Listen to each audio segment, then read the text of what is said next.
The different name we just have to work on.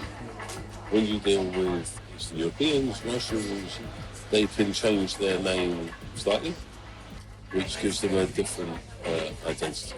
We might just change the date of birth slightly, but everything's possible. Everything's possible. Hunter says he helped obtain a Cypriot passport for a Russian businessman who fled to the UK and was wanted by Interpol. The Russian couldn't travel because he was on a red notice. So if he'd have travelled anywhere, he'd have been arrested as soon as he landed. Instead, according to Hunter, a Cypriot government minister came to London. The minister flew here to the consulate in St James's Square and managed to do the whole process there without him stepping foot in Cyprus. First time it's happened. Well, he's flying everywhere now. He's been there. Hunter is preparing a similar due diligence package for Mr. X. Package together because it's got to get through the compliance due diligence check with the locals, but that's fairly simple. To be fair, we leave it to them after that to do the whole process. It's all done as a natural process. Hunter and Samuelson plan to portray Mr. X as a victim whose rights have been violated. We'll say that he was attacked and his assets were stolen. Yes. Remember, Cyprus is extremely used to this happening in the case of Russians. All the time. But the minister that's going to help us, that's over from Cyprus. So we will have a discussion as to how best we do it. The minister.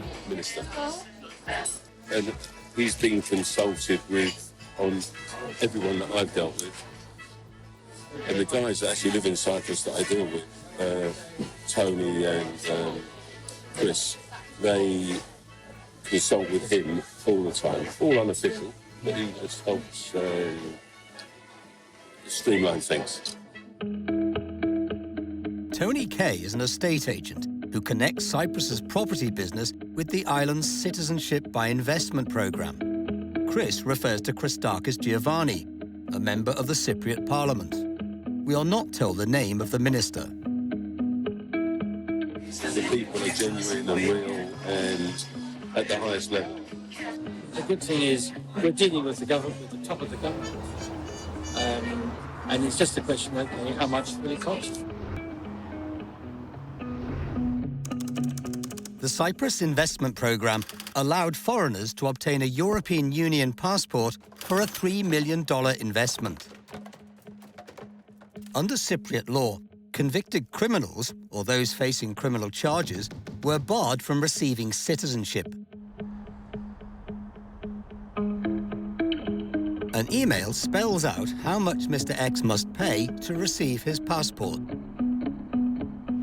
Dear Billy, last evening I attended Keefe's box at Epsom Races and met Chris Giovanni and Antonis Antoniou, who handle obtaining Cypriot passports. Antonis Antoniou is the executive director of the MP Chris Giovanni's property development company. Their discussion resulted in the minister saying that the passport would be issued within 8 weeks, providing the investment was 10 million euros.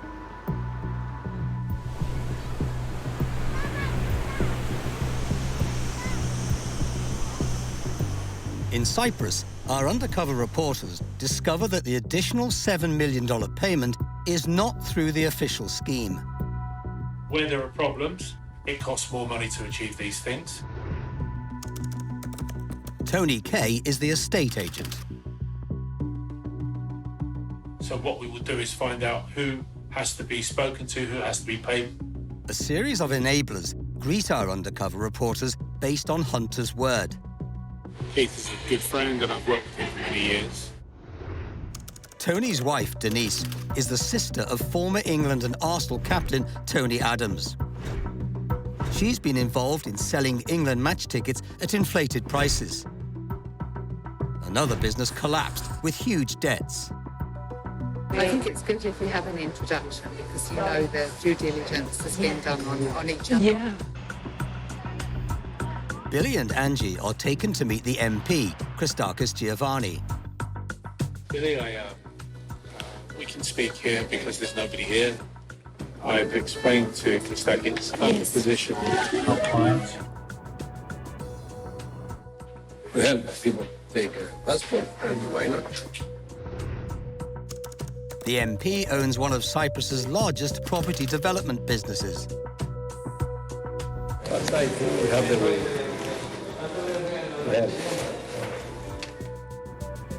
Tomorrow, what I'd like to do is I'll invite you down to meet the lawyer that we will use. Yes.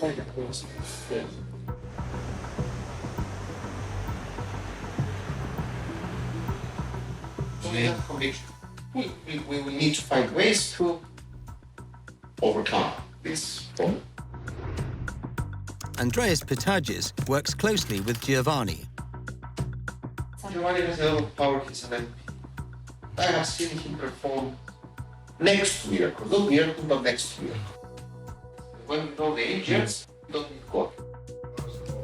Dimitris Salouris, the Speaker of the Cypriot Parliament, says he would provide any support he can to Mr. X using all levels of the state. The lawyer, Pitagis, confirms that Mr. X could change his real name once his new passport is issued. I have a client that his name now is the name half of United States has. But if you check his original name, he cannot not even travel with that name. So we made an affidavit in Cyprus, changed his name, changed his passport. He's traveling now with his new passport, new name, nobody knows what Pρίν. Yes. This will be of great interest to the police and also the English football authorities. They are up against faulty, fraudulent due diligence reports and a network of enablers seeking to pull the wool over their eyes. If it wasn't for Keith, I wouldn't accept to see him. I wouldn't even have this conversation. But because I know Keith wouldn't suggest somebody who is a charlatan, who is an imposter, because I trust them. Cyprus is different from the football league. There may be two different reports needed. Cyprus, I think we can talk through a solution.